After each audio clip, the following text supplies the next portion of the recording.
He grew up in South Louisiana, where the woods don't feel empty. They feel aware.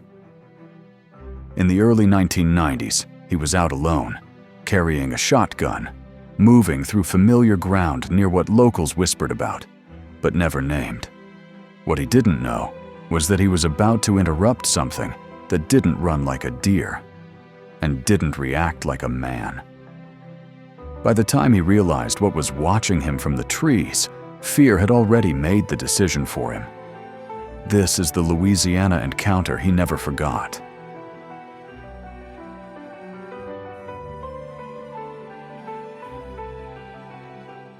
My encounter happened in the early 1990s, and it's something I'll never forget. Not because I didn't act, but because I couldn't. I had a gun with me, a .410, and I remember thinking that pulling the trigger might be the worst mistake of my life. I was walking near my grandmother's place in an area the locals now sometimes call Rougarou country, though my family never used that name. I'm from South Louisiana, and the woods there can feel ancient, thick, quiet, and watchful. I noticed something strange on the ground first. Wild vegetable pears scattered beneath a tree. Several were half-eaten. What stopped me cold was the bite marks. These weren't animal bites. You could clearly see top and bottom teeth marks, like a person eating an apple. To this day, it still bothers me that I didn't keep one of those pears. As I stood there trying to make sense of it, a small tree shook violently about 25 yards away. That's when I saw it. Something dark, around 6.5 feet tall, partially hidden in a thicket. I could make out the shape, the eyes, the outline of its body. What terrified me most was what it was doing.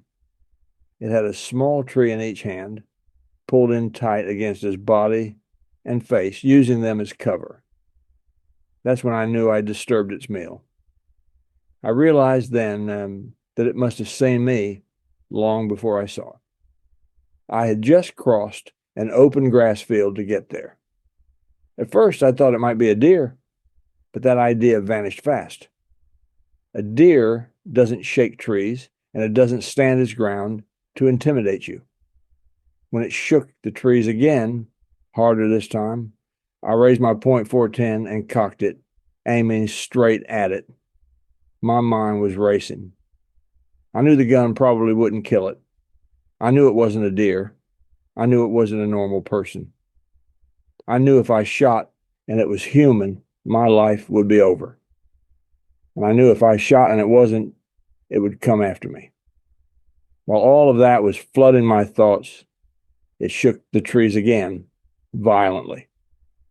That's when I really saw its shape clearly, and I ran. I've never run that fast in my life. I remember the sound of wind rushing past my ears, my heart pounding so hard, I thought I'd pass out. About halfway back to my grandma's house, I fell. As I rolled over, pure terror took over. I was certain it was right behind me. I cocked the gun again and raised it, bracing myself for what I thought I'd see. But nothing was there. The relief was overwhelming. I stayed there for a moment, shaking, listening, then I got up and kept running. I never went back to that spot.